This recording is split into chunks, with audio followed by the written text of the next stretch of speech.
Hello and welcome back to All Access with the Profs. I am your host, Jordan Weisinger. We are already on our 8th show of the semester. Can you believe that? We've experienced so much together already, just like the dance party we all just had. And with the school year winding down, we only have a few shows left. On that note, let's not waste any more time and get to the show. On today's episode, we are covering Rowan sports from track to softball, a little bit of Micho magic and his athletics calendar, our debate segment hosted by Logan Stewart, Doc's analysis with Embiid himself, Aiden Doherty, Gerasimos Gervasilio's interactive segment, and of course, the weekly sports news segment with Owen Caldwell to come in the show. But first, lacrosse. After wins against number 24 ranked Christopher Newport and an opening NJAC win against Ramapo by a 21-goal difference in 2 of their last 3 games, the Profs would be setting themselves up for greatness. Rowan would host number 4 ranked Franklin and Marshall last Wednesday in the Profs' biggest game of the year. After that game, Rowan would play Stockton down in Galloway. Let's find out how the ladies prevailed in what was a true test to their championship aspirations. Stephen Wolchensky is live at the Rowan Soccer and Lacrosse Complex for more. Thanks, Jordan. I'm Stephen Wolchensky reporting to you live. The women's lacrosse team just finished their game down in Washington, D.C. against Catholic University, where they won 11-8. Melissa Burt was the leading scorer in the match with 4 goals. The Profs are now 12-1 on the season. Last Wednesday, the Profs handed number 4 ranked Franklin Marshall their second loss of their season in an 11-10 victory. It was a back-and-forth battle where Atlantic Corson stayed hot with 4 goals. However, it was Molly Green who scored the game winner with 27 seconds left in the match. On Saturday against Stockton, the Profs beat their NJAC rival 14-11. Atlantic Corson had a career-high 8 goals. The Profs have had 2-0 NJAC play and 12-1 overall. One fight this season, and they are now ranked 6th overall. That's all from me, Steve Wolchensky. Back to you, Jordan. Stephen, this past weekend was a big one for the Rowan men's and women's outdoor track and field teams. Rowan hosted the Oscar Moore Invitational, which also happened to be senior day for the Profs. After a successful day at Ursinus, the number 7 ranked men's team and number 12 ranked women's team looks to make more noise. Aiden Ray has more on the stellar track and field athletes of Rowan University. Thanks, Jordan. The Rowan men's and women's outdoor track and field teams competed at home on Saturday in the Oscar Moore Invitational at Coach Richard Wacker Stadium, where they honored the senior athletes. The women's team also competed in the Bucknell Bison Invitational at Lewisburg, Pennsylvania on Sunday. Both teams were able to get some good results in the books. So starting off with the men's team, who only competed at home in Glasgow, and turned in a season-best time in winning the 100 meters with 10.70 seconds and moved into the NJAC top 5. Josh Cadill hit a PR in the hammer with 47 meters to jump into the NJAC top 5 in that category. A good weekend for the men's team. Moving over to the women's team, who competed in Glassboro and at Bucknell over the weekend, Elijah Wilson hit a season best in the discus with 35.68 meters and in the shot with 10.89 meters, improving her NJAC mark in the discus up to number 2. Izzy Deal captured the shot put with 13.06 meters and finished second in the javelin with 37.65 meters. Up at Bucknell, Molly Lodge, Nyla Jones, Jasmine Broadway, and Nevaeh Lord Just ran 3:48.24 in the 4x400 relay for the number 7 time in Division III, improving the previous time by over 2 seconds. A great job for the women's team. Up next for both teams, they will both compete in multiple different competitions. Both teams will compete in the Paul Donovan Invitational at Widener University. The men's will be involved at the Georgia Tech Invitational in Atlanta, and the women's will be at the Morgan State Legacy and the Johns Hopkins / Loyola Invitational. This is Aiden Ray, your Rowan track and field reporter here on All Access with the Profs, and we'll send it right back to Jordan Weisinger in the studio. Thank you, Aiden. Now on to baseball. Rowan baseball has been killed by the rain as of late. Their game at Stockton was postponed 3 separate times, and their doubleheader at Ramapo was postponed till a further date. However, a plethora of games were able to be played, including that game against Stockton. 4th time's the charm, I guess. 2 games against Rutgers-Camden, and earlier today against Arcadia.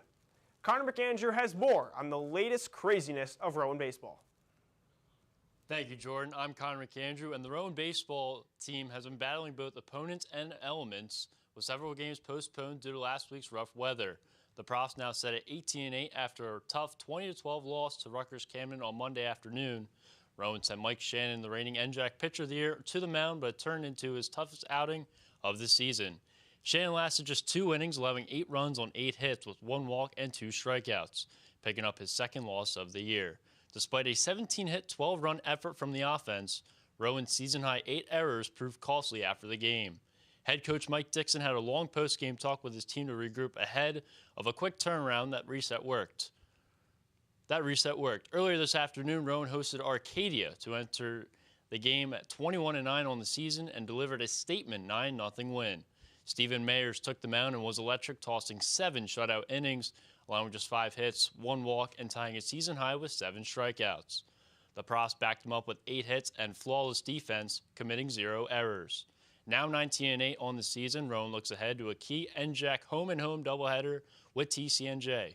Game 1 is on Thursday at 3:30 p.m. at the Nest. And yes, free hot dogs are back for the first 150 students, plus 1 lucky fan will win a free iPad for just showing up. Live in the studio, I'm Connor McAndrew. Back to you, Jordan. Thanks, Connor. After the sweep of NJCU, Rowan softball moved their way up to 2nd in the nation in all of D3 softball, only behind the reigning champs of East Texas Baptist. It has been a historic season already, and the now 28-0 Profs took on Stockton last Wednesday for a 2-game series. They also wrapped up a 2-game set against TCNJ earlier today. The undefeated streak is in play, and with every win, a new best start for Rowan is extended. Skylar Sweeney is live from the Rowan softball field for more on this historic 2025 Rowan softball team. Thanks, Jordan. I'm Skylar Sweeney reporting live at the softball field. And Rowan softball just wrapped up a doubleheader against TCNJ. In Game 1, the Profs pulled out a 6-0 win. Brianna Bryant went 2 for 4 with an RBI. Liz McCaffrey reached base twice and scored in a run. And Peyton McNair contributed a 2 for 4 performance. In Game 2, Rowan softball season has officially lost their winning streak with a 5-2 loss. Melvin and Dansky each contributed a run in the effort. Throwing it back to Wednesday, the Profs had 2 shutout wins over Stockton. Liz McCaffrey notched her 200th career hit, the 11th player in program history to reach this milestone. I'm Skylar Sweeney, now sending it back to the studio. Thanks, Skylar. When you think of magic, you might think of disappearing acts, card tricks, or various items appearing out of top hats. When I think of magic, I think of the magic from the Rowan Athletics calendar, more specifically, Jacob Michaud's magic. On that note, here's Jacob for more. Thank you very much, Jordan. I'm Jacob Michaud, bringing you this week's calendar segment for Rowan Athletics. We're approaching crunch time as there is only 2 more weeks until we enter NJAC tournament play. So let's dive right in. On Thursday, softball is set to take on Ramapo at home in a doubleheader starting at 2:30. This will be their 7th and 8th straight home games. Baseball will also have a game on Thursday as they'll take on TCNJ also at home. Every game from here on out is very crucial for baseball as the NJAC race is extremely tight. They'll swing the bat starting at 3:30. Friday is a pretty hefty day for the Profs.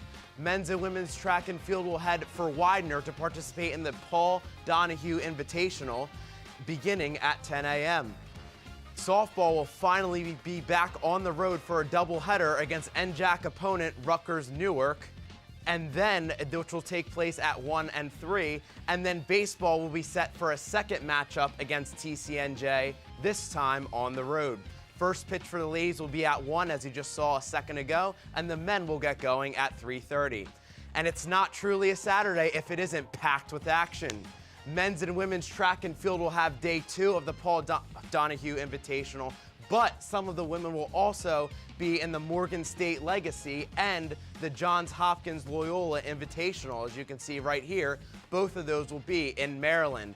And for some of the men, they'll be in the Georgia Tech Invitational, which is set to start at noon. Baseball will be in action as well, as they have a doubleheader against William Patterson, and lacrosse will hit the road to take on NJAC rival Kane.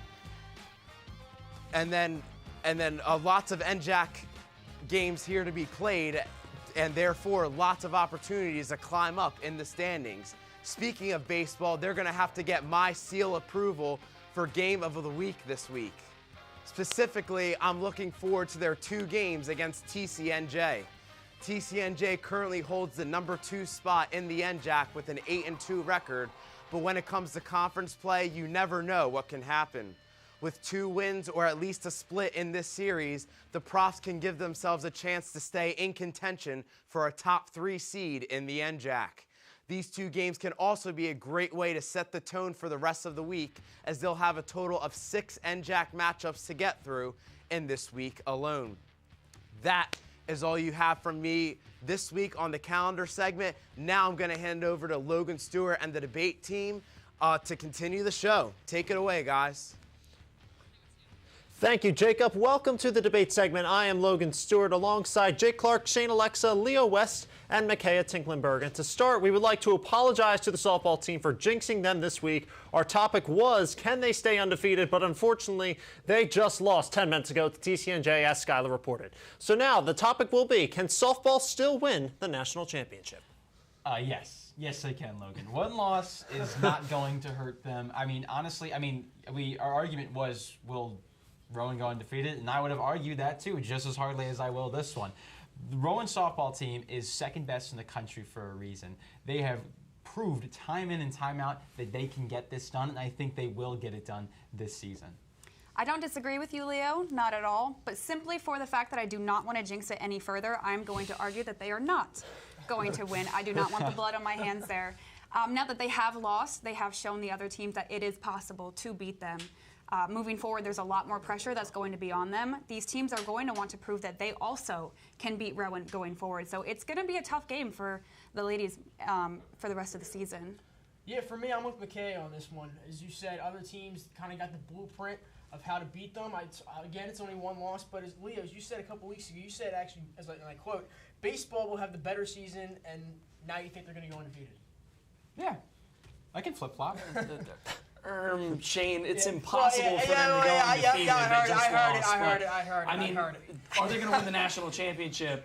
I think without a doubt. I mean, this team, top to bottom, their pitching staff, their entire lineup, the girls that come off the bench are also impact players. I mean, when you look at every single player on this Rowan softball team, you're looking at a playmaker. And I mean, the fact they were the last team to lose a game in Division III, and that happened about 30 minutes ago from right now. I mean, it's fantastic what they're doing. The NJAC has really shown them no competition other than today, which was a fluke, by the way. I mean, they went 31-0 in their first 31 games, and they managed to lose, right? That's a fluke. That's an outlier. I just think that's an outlier, and for that reason, they're going to end up winning the national championship. Well, let's just say this, because, you said in Division III, they're the last team to lose a game. In all of college softball, they were the last team to lose a game. I don't think it's going to be, they're going to do it again tomorrow or Thursday or whenever they play their next game, because I didn't get any of my stats off of the NJAC stats page. I got it off the national NCAA stats page, because that's how good this team is. I mean, they have the best team ERA in the country to start, and this pitching staff has been absolutely nails and is good enough to propel them to a World Series. Consider it a hot take, but I think they lose to Ramapo. Ramapo's 21-4. They Profs play. They got a tough schedule coming up. TCNJ, Ramapo twice, Rutgers Newark twice, Rutgers Camden twice, and Montclair State twice. I think they lose a couple of those games, and I don't think they go all the way. Shane, you're a big guy to talk about battle and adversity. And I mean, This loss right here is the perfect opportunity for Rowan women's softball to battle against adversity, right? They have their backs against the wall. This is the first time they've ever really had to deal with any kind of losing ever this season. How are they going to respond? And I think they're going to respond better than they were before, if that's even possible, right? To even think that they could be better than they are right now. I think this loss is a wake-up call, and they're going to go all the way and win this thing. I think Ramapo beats them in the playoffs. That could happen. They also swept Stevens, and they did split Montclair, so it's definitely going to be a tough competition against Ramapo. But as you said, this is a huge shift in momentum for them. They have been flying this entire season so far. I don't think we realize how tough this loss from TCNJ is. I mean, their momentum has just completely stopped. And sure, maybe they will respond in a very positive way and continue to fight forward, but we'll just have to wait and see. And I think we're forgetting here that in order to win, they are going to have to face East Texas Baptist, which they are just incredible, absolutely incredible. And we have seen it year after year how great they are. Don't get me wrong, I would love to see Rowan win. I'm rooting for Rowan, I always am, but for the sake of this argument, you know, it's going to be tough. It's going to be a battle, and we're going to have to wait and see. Yeah, I want to talk about NJAC competition because 4 out of the last 4 years they've won the regular season championship. And the last 2 years, they've been able to win the tournament crown. It's not out of the realm of possibility that they just run through this NJAC and go to the College World Series, too. But I just talked with Kim Wilson like 30 minutes ago because I was there covering the softball game for the newspaper, The Wit. And you were late. And she said the pressure's off. You were very late to this. If being late discredits Just my to argument, put that in that's there. fine. But I got to talk to the source itself. Okay.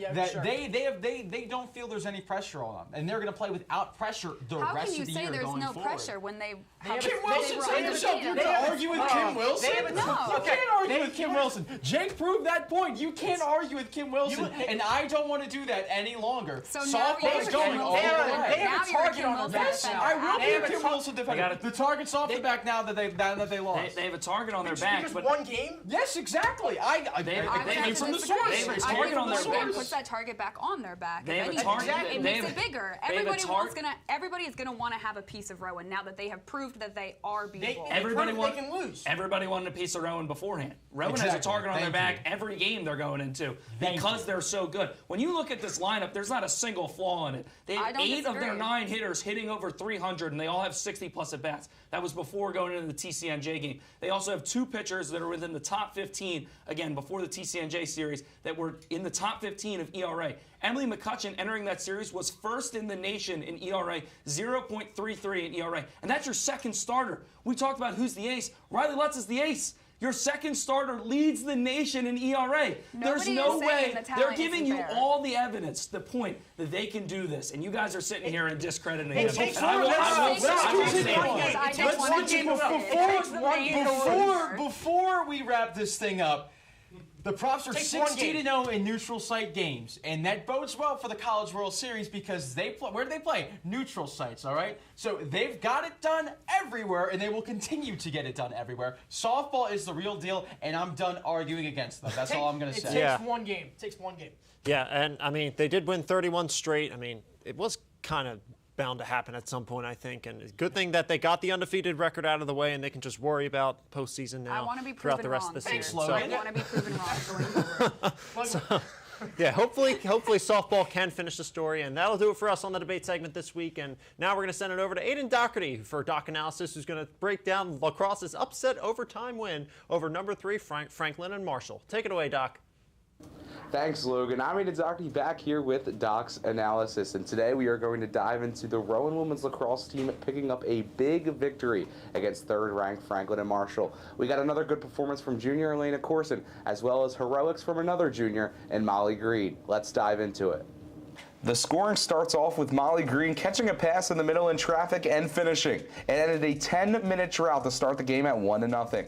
We go to the end of the first half, 3-3 game all tied up, and Elena Corson has it out front. And look at the speed she displays to get around her defender, and the help defense comes, but whoop, and she gets past the defender and has a fantastic finish for her first goal of the game. The next play, the shot clock is down to 20. Corson once again out front, and everyone on Rowan spreads the field, and Corson says, let's have this dance. She gets around her defender. Before the help defense comes, she fires in the middle for her 3rd straight and 4th straight goal. Corson gets a free position opportunity, and here comes that 4th straight goal as she fires it in to give Rowan the lead with 5:18 left in the 3rd. We now go, though, to the dramatics. Molly Green in the last minute drives inside, gets fouled, and she will get a free position in an all-tied-up game at 10. And here we go. Green drives, and she will get this free position, gets inside, and she scores. And it's bedlam in the borough, as they say, and the best run in Rowan women's lacrosse program history continues. Number 24 scores the first and, most importantly, the last goal, as Rowan defeats the 3rd best team in the country to give themselves a 10-1 record. Rowan women's lacrosse continues to earn respect nationally as they defeat number 3rd ranked Franklin and Marshall. They will look in the next couple of weeks, though, to win their conference in the NJAC. But for Doc's Analysis, I'm Ian Doherty, and now sending it over to Gerasimos Juravassiliou for the interactive segment. Ladies and gentlemen, welcome to this week's interactive segment. I am Gerasimos Juravassiliou, and I am with Julianne Watley. She is the president of Rowan's Ballroom Dance Club. So, Julianne, thank you so much for letting us come into the dance studio. And thank you so much for being here. I'm very excited to teach you some steps today and to go over ballroom and share it with the world. Not gonna lie, I'm a little nervous, but I think I trust you. I'm excited. I have confidence in you. You're going to do great. All right. First off, I've never heard of this club before, so how long has this been a club on campus? So this has been a club on campus since about 2015. Crystal Bradley actually helped found the Ballroom Dance Club. She's actually our coach and advisor today. She's also a new professor at Rowan, so very excited. Very happy that she can be our coach because she is absolutely amazing. How long have you been the president? This is my first year of being the president, and we actually have re-elections coming up soon, so we'll see what happens. All right, okay. Well, with that, I say we get into it. So show me real quick, give us a demonstration of what you guys do on a daily basis. So there's 6 main styles of dances we do. We do American Latin style. So I'm going to show you today waltz, which is one of our smooth dances. And actually, we were just practicing right before this. All right. So I'm going to teach you the follower part just because that is, I like to think, one of the easier parts. Okay, good. Especially I'm a follower, and then we do have traditionally leaders, and they just do kind of the opposite of what we do. So as followers, you're always going to start with your right leg, and you're always going to go backwards. So we're going to do a basic box. I'm going to do a basic box and an underarm turn. So 2 basic steps, super fun, and you get to show a little sass and flair with it. All right. So you're going to take your your right leg, and you're going to go back with one, and then you're going to bring your foot together, your left, and you're going to step to the side with your left, bring together with your right, and now you're going to go forward. And when you go forward, you're always going to go forward with your left foot. So you're going to go forward with left, bring together, your right, side with the right, and close. So that is a basic box. We're going to do it again. We're going to go back with the right, bring left side to the thing, and gather. You're going to go forward left, bring forward, step to the side, and gather. So we're making a box here, basically. Yeah, box. And we do an initial 1, 2, 3. So you're going to go back 1, 2, 3. So 1, 2, 3. I stepped with the right foot. Okay, it happens. Yep. And ballroom we make accessible for all levels, so if you never danced before, we'll teach you how to do it. All right, sweet. All right, so once we have our basic, we'll just do it one more time, and then I'm gonna show you an underarm turn. All right. So for an underarm turn, you're gonna do half a box. Okay. And then you're gonna spin in a fancy slow style. All right, fancy spin. Yeah, so you're gonna go back 1, 2, 3. Then as you're stepping forward, you're going to start to turn. Which way do I turn? You're going to turn to your right. To my right, so you're going to do an outside turn. Okay. So you're going to go turn, you're going to step forward, and then you're going to bring your right, and you're going to pivot. All right. Then you're going to bring your left around, bring your right back in front of it. Turn again, bring your left, so you're kind of on an angle. Yep. And then you're going to flip a little bit, side close. All right. Yeah. So you're going to go. We're going to go backwards, side, close, together. Bam. Forward, bump, bump, bump, bump, bump, bump. All right. Yeah. All right. With your arm, you could just do a little outside flare with it. Oh, I got to try that. Yeah, I got to try you that. Want to try? All right. All right. Ready? We're going to do back, side, close, and then you're going to go forward. You're going to bring your arm, and you're going to throw it out, and bring it out, and then you're going to bring it. Okay. Yeah. All right, and then I kind of.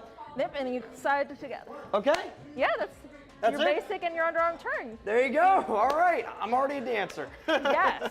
Sweet. So you always meet here, right? So where do you guys meet most of the time? So we meet at La Pierre Ballroom. It is on 111 East High Street in Glassrow. It's about a 5 to 10 minute walk from campus. We'll meet here on Mondays and Wednesdays from 8 to 8:45. All right, awesome. Julianne, thank you so much for having us. Had a lot of fun today. Yes. Thank you so much. And with that, that will do it for this week's interactive segment. I'm going to send it back to our studio. Thanks, Gerasimos. And man, you've done it again. Absolute cinema. We've had an extremely busy last week when it comes to the world of sports. Without spoiling the anticipated, here is Owen Caldwell live from Studio One to give you that update. How's it going, everyone? I'm Owen Caldwell, back with another segment of the weekly sports update here on All Access with the Profs. We have a lot of things to get to today, so let's not waste any time. First off, congratulations to UConn and Florida, the champions of the NCAA Division I women's and men's basketball tournaments respectively. Last Sunday, UConn was able to defeat South Carolina 82-59 thanks to 24 points from both Sarah Strong and AZ Fudd. UConn finished with a record of 38-3, and this is the 12th national championship in program history. One day later, Florida was able to knock off Houston in the men's natty 65-63. Will Richards scored 18 points for the Gators to lead the team. Florida finished the season with a 36-4 clip, as it says right here, and this is ring number 3 for the program. Now that the college basketball season has officially come to an end, it is time to gear up for the NBA playoffs. First, the play-in tournament gets underway tonight with the Atlanta Hawks and Orlando Magic battling at 7:30 and the Memphis Grizzlies taking on the Golden State Warriors at 10. Tomorrow, the Miami Heat and Chicago Bulls will battle at 7:30, and the Dallas Mavericks will take on the Sacramento Kings also at 10. The results of these games will determine the rest of the seeding going into the NBA postseason. For now, though, we know that 4 matchups are set in the opening round. In the East, it's Knicks versus Pistons and Bucks versus Pacers, with the Cavaliers and Celtics awaiting the results of the play-in. And in the West, it's Lakers Timberwolves and Nuggets Clippers, with the Thunder and Rockets awaiting the play-in finishes. Buckle up, everyone, because it's go time. Our last thing to touch on today is that this past Sunday, the Masters wrapped up down in Augusta, Georgia. Rory McIlroy was able to win the tournament, knocking off Justin Rose in the playoff round. With this win, Rory now has a Grand Slam, which means he has won all 4 major golf championships in the same calendar year: the Masters, the PGA Championship, the U.S. Open, and the Open Championship, becoming only the 6th golfer to do this. That'll just about wrap things up here on the Weekly Sports Update for this week. Once again, I am Owen Caldwell, and you are tuned in to All Access with the Profs. Now, back to Jordan to wrap things up. Thanks, Owen.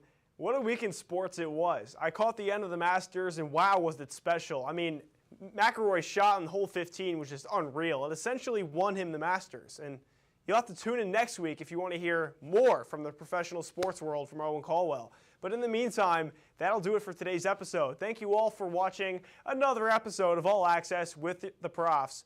I am your host, Jordan Weisinger, saying so long. And as Billy Joel once said, life is a series of hellos and goodbyes. I'm afraid it's time for goodbye again.